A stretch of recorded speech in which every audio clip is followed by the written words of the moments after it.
His sentiments come as a section of youth are reaping big from the demolitions through the sale of scrap metals, with a kilo of scrap metals now retailing between 50 and 60 shillings. According to the metal vendors, this crumble for the scrap metal has been brought about by the shortage of security officers and the high cost of living.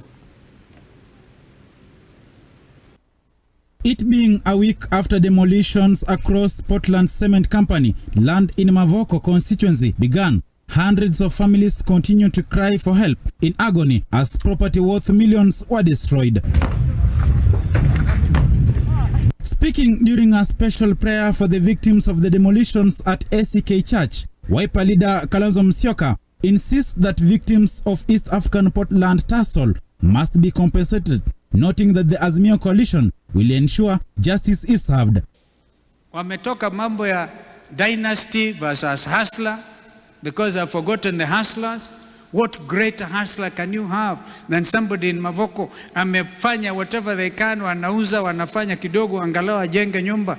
Unaharibu hiyo vision ya mtu amehustle maisha yote.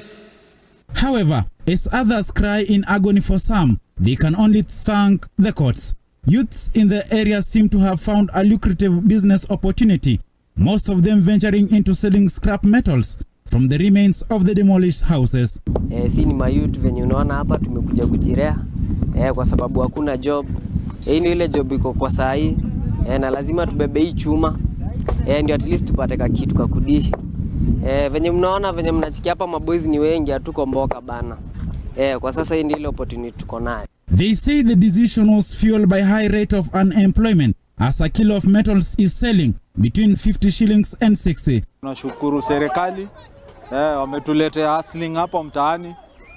Chuma naye bei si mbaya. Kuna mpali wanauza kilo 60, kwingine 55.